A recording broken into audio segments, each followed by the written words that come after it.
بسم اللہ الرحمن الرحیم۔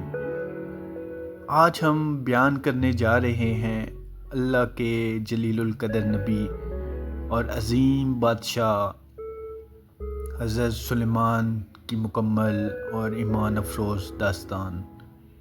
یہ صرف ایک بادشاہ کی کہانی نہیں بلکہ عدل، حکمت، معجزات اور اللہ پر کامل بھروسہ رکھنے والے نبی کی زندگی کا روشن باب ہے۔ حضرت سلیمان علیہ السلام حضرت داؤد کے بیٹے تھے۔ اللہ تعالیٰ نے حضرت داؤد علیہ السلام کو بھی بادشاہت اور نبوت عطا فرمائی تھی، اور ان کے بعد یہ عظیم منصب حضرت سلیمان علیہ السلام کو عطا ہوا۔ قرآن مجید میں اللہ تعالیٰ فرماتے ہیں کہ ہم نے سلیمان کو داؤد کا وارث بنایا۔ یہ وراثت مال و دولت کی نہیں تھی بلکہ علم، حکمت، نبوت اور حکومت کی تھی۔ جب حضرت سلیمان نوجوان تھے تو ایک مقدمہ ان کے پاس پیش کیا گیا۔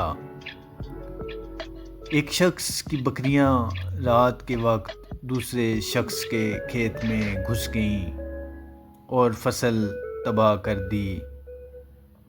حضرت داؤد علیہ السلام نے فیصلہ دیا کہ بکریاں کھیت والے کو دے دی جائیں، لیکن حضرت سلیمان علیہ السلام نے فرمایا بکریاں وقتی طور پر کھیت والے کے پاس رہیں، وہ ان کا دودھ اور فائدہ اٹھائے اور بکریوں کا مالک کھیت دوبارہ آباد کرے۔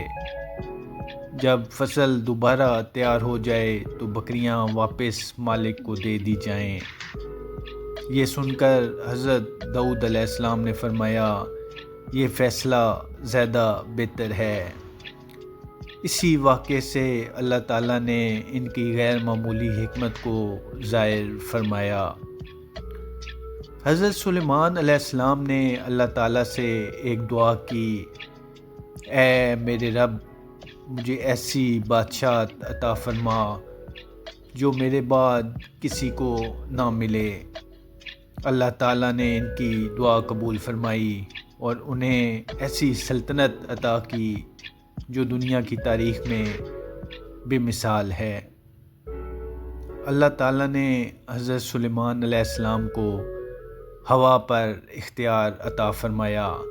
ہوا ان کے حکم سے چلتی تھی۔ وہ صبح کا سفر 1 مہینے میں اور شام کا سفر بھی 1 مہینے میں طے کر لیتے تھے، یعنی وہ چند گھنٹوں میں مہینوں کا سفر طے کر لیتے تھے۔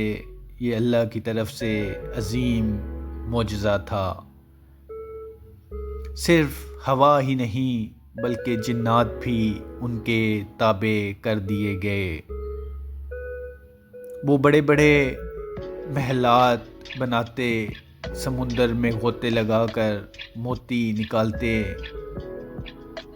اور عظیم الشان عمارتیں تعمیر کرتے تھے۔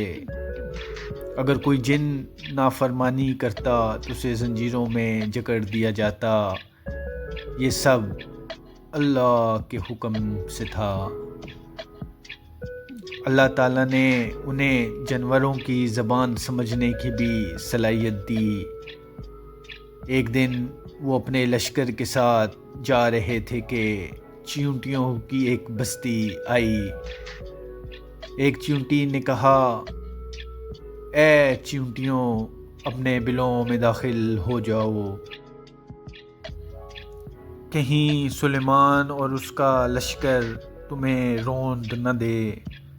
حضرت سلیمان علیہ السلام یہ بات سن کر مسکرائے اور اللہ کا شکر ادا کیا۔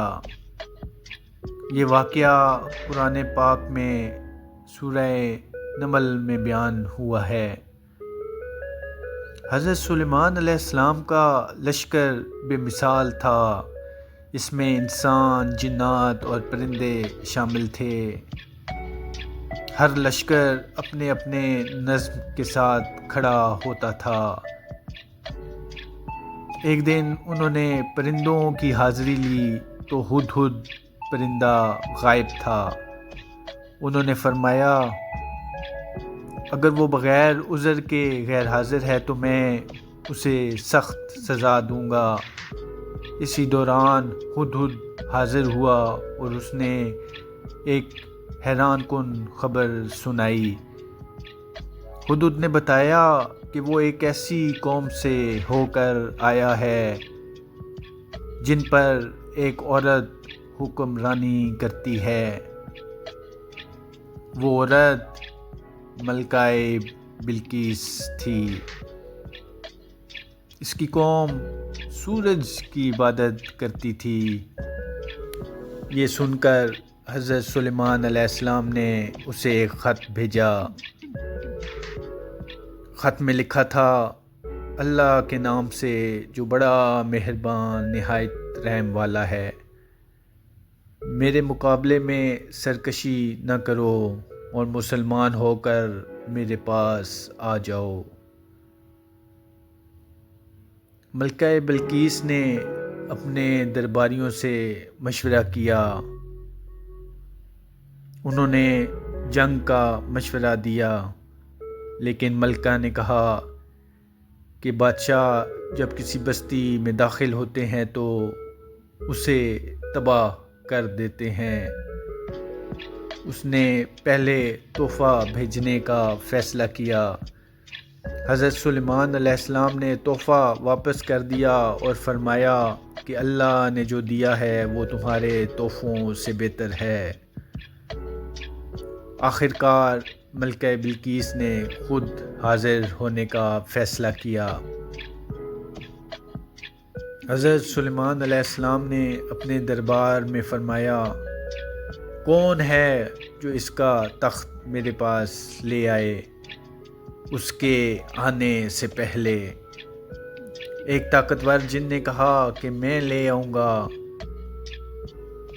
لیکن ایک شخص جس کے پاس کتاب کا علم تھا اس نے کہا میں پلک جھپکنے سے پہلے لے آؤں گا، اور واقعی پلک جھپکتے ہی تخت حاضر تھا۔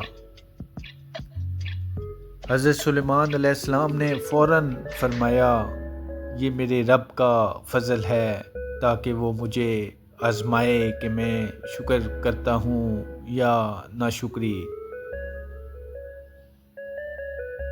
جب ملکہ بلقیس آئی تو اسے اس تخت کے بارے میں پوچھا گیا۔ اس نے کہا گویا یہ وہی ہے۔ پھر اسے ایک شیشے کے محل میں لے جایا گیا۔ اس نے اسے پانی سمجھا اور اپنا دامن اٹھا لیا۔ تب اسے معلوم ہوا کہ یہ شفاف فرش ہے۔ وہ فوراً سمجھ گئی کہ یہ سب اللہ کی قدرت ہے۔ اس نے کہا اے میرے رب، میں نے اپنی جان پر ظلم کیا اور میں سلیمان کے ساتھ اللہ رب العالمین کے آگے جھک گئی۔ حضرت سلیمان علیہ السلام کی حکومت عدل و انصاف پر قائم تھی۔ وہ نہ غرور کرتے، نہ اپنی طاقت پر تکبر کرتے۔ وہ ہمیشہ اللہ کا شکر ادا کرتے۔ ان کی دعا تھی اے میرے رب، مجھے توفیق دے کہ میں تیری نعمتوں کا شکر ادا کروں۔ ان کی وفات کا واقعہ بھی بڑا سبق آموز ہے۔ ایک دن وہ اپنے عصا پر ٹیک لگا کر کھڑے تھے اور جنات کام میں مشغول تھے۔ اللہ کے حکم سے ان کی روح قبض ہو گئی، لیکن وہ کھڑے رہے۔ کافی عرصہ تک جنات سمجھتے رہے کہ وہ زندہ ہیں اور کام کرتے رہے۔ جب ایک دیمک نے ان کے عصا کو کھا لیا تو وہ زمین پر گر پڑے۔ تب جنات کو معلوم ہوا کہ اگر وہ غیب جانتے تو اس ذلت کے عذاب میں مبتلا نہ رہتے۔ یہ واقعہ اس بات کا ثبوت ہے کہ غیب کا علم صرف اللہ کے پاس ہے۔ حضرت سلیمان علیہ السلام کی پوری زندگی ہمیں 3 عظیم سبق دیتی ہے۔ پہلا سبق شکر گزاری، دوسرا سبق عدل و انصاف، تیسرا سبق طاقت کے باوجود عاجزی۔ انہوں نے دنیا کی عظیم ترین سلطنت پائی لیکن دل میں تکبر نہ آیا۔ انہوں نے جنات، ہوا، پرندوں اور انسانوں پر حکومت کی لیکن ہمیشہ اللہ کے بندے بن کر رہے۔ آج اگر ہم ان کی سیرت سے سبق لیں تو ہماری زندگیاں بھی بدل سکتی ہیں۔ طاقت ملے تو شکر کریں، اختیار ملے تو انصاف کریں، دولت ملے تو عاجزی اختیار کریں۔ یہی حضرت سلیمان علیہ السلام کی بادشاہت کا اصل پیغام ہے۔ یہ تھی حضرت سلیمان علیہ السلام کی عظیم بادشاہت کی مکمل داستان۔ اگر آپ کو یہ ایمان افروز واقعہ پسند آیا ہو تو اسے دوسروں تک ضرور پہنچائیں۔ اللہ ہمیں انبیاء کی سیرت پر چلنے کی توفیق عطا فرمائے۔ آمین یا رب العالمین۔ بہت بہت شکریہ۔